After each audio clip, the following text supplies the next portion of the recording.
The transformation of the Ottoman state into a true imperial power was shaped not only by conquests, but by the collapse of long-established political balances. At the beginning of the 16th century, the Middle East stood at the center of a centuries-old struggle for dominance. States ruling Anatolia, Iran, Syria, and Egypt competed for control over trade routes, sacred cities, and the leadership of the Islamic world. Two decisive turning points in this great rivalry were the Battles of Marj Dabiq in 1516 and Ridaniya in 1517. When Selim I ascended the Ottoman throne, the empire was surrounded by powerful rivals. To the east stood the Safavid Empire, actively spreading Shiite ideology across Anatolia. To the south ruled the Mamluk Sultanate, which hosted the Abbasid Caliphate and claimed spiritual leadership of the Islamic world. For the Ottomans, this situation represented not only a military threat, but also a political and religious challenge. The victory over the Safavids at Chaldiran had largely neutralized the eastern danger, yet the Mamluks still blocked Ottoman expansion toward the south. The Mamluk state was centered in Egypt and relied on a powerful military aristocracy. Its armies were dominated by heavily armored cavalry, emphasizing individual bravery and close combat skill on the battlefield.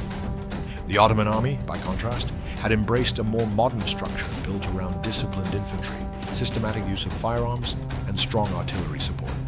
This fundamental difference in military doctrine would decisively shape the outcome of the coming wars. In the summer of 1516, the Ottoman army advanced toward Aleppo. Mamluk Sultan al-Ashraf Kansu al-Ghauri marched north with a large force and took position on the plain of Marj Dabiq, north of Aleppo. The battlefield was wide and open, ideal for large-scale engagement. When the two armies faced each other, it was not merely two forces, but two eras confronting one another. The Ottoman formation placed janissaries and artillery at the center, with cavalry units protecting the flanks. Cannons were chained together and shielded by trenches. The Mamluk army adhered to its traditional deployment, placing its confidence in mass cavalry charges. When the battle began, Ottoman artillery fire devastated the Mamluk ranks. Horses panicked, formations collapsed, and cavalry assaults lost their effectiveness. Mamluk commanders attempted counterattacks to reverse the tide, but these efforts failed against concentrated gunfire. At the most critical moment of the battle, Sultan Kansu al-Ghauri collapsed and died on the battlefield. His death shattered Mamluk morale. Command unity dissolved, retreat began, and the withdrawal quickly turned into a complete rout. With victory at Marj Dabiq, the gates of Syria were thrown open to the Ottomans. Aleppo, Hama, Homs, and Damascus fell in rapid succession. Selim I was welcomed in Damascus with great ceremony. These conquests were not merely territorial gains. They symbolized the Ottomans' advance into the very heart of the Islamic world. The next objective was Egypt. Yet the Mamluk state had not entirely collapsed. A new sultan, Tumanbay, reorganized the remaining forces in Cairo. For the Mamluks, this was a final stand. Egypt had long been one of the most important centers of Islamic civilization. If Cairo fell, the Mamluk Sultanate would cease to exist. The coming battle at Ridaniya would therefore decide their survival. In early 1517, the Ottoman army crossed the Sinai Desert. This march alone was a remarkable logistical achievement. Water sources were identified in advance, supplies were carefully transported, and discipline was strictly maintained. The crossing demonstrated the advanced organizational capabilities of the Ottoman military. Ridaniya lay northeast of Cairo and held strategic importance. Aware of Ottoman artillery superiority, Tumanbay constructed defensive lines and dug trenches.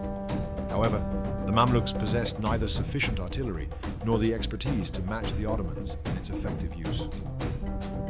When the battle began, Selim I executed a bold and unexpected maneuver.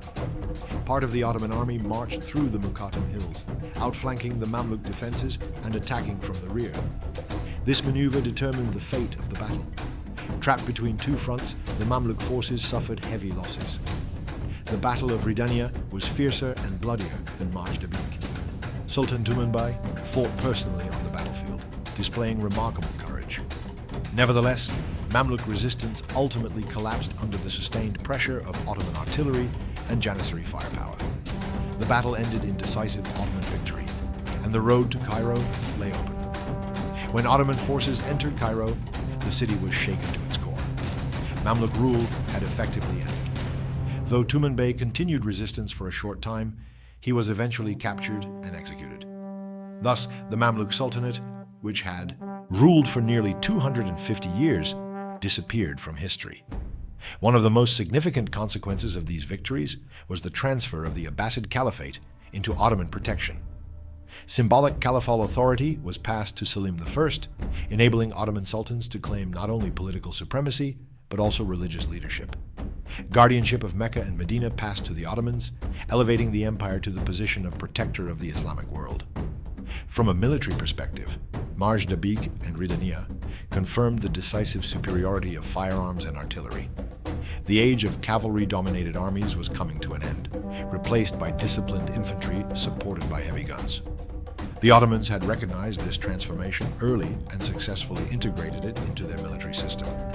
Politically, these battles transformed the Ottoman state from a regional Anatolian Balkan power into the dominant empire of the Middle East. Control over Eastern Mediterranean trade routes, spice commerce, and the Red Sea passed into Ottoman hands, influencing not only regional politics, but also the European economy. Despite the brevity of his reign, Selim I's rule stands among the most consequential periods in Ottoman history. His uncompromising discipline and decisive leadership ensured absolute obedience within the army and enabled swift, determined campaigns that reshaped the empire's destiny. Marj Dabiq and Ridaniya were not merely two battlefield victories. They marked the end of the medieval Islamic political order and the beginning of the early modern era in the region. An old system collapsed, and a new balance of power emerged. As the Ottoman banner rose over Cairo, the birth of a true three-continental empire was complete. The echoes of these battles resonated for centuries, permanently shaping the political, religious, and economic structure of the Ottoman Empire. Even today, the names Marj Dabiq and Ridaniya recall not simply two military engagements, but two monumental turning points that changed the course of history. Thanks for watching. Subscribe for more historical documentaries.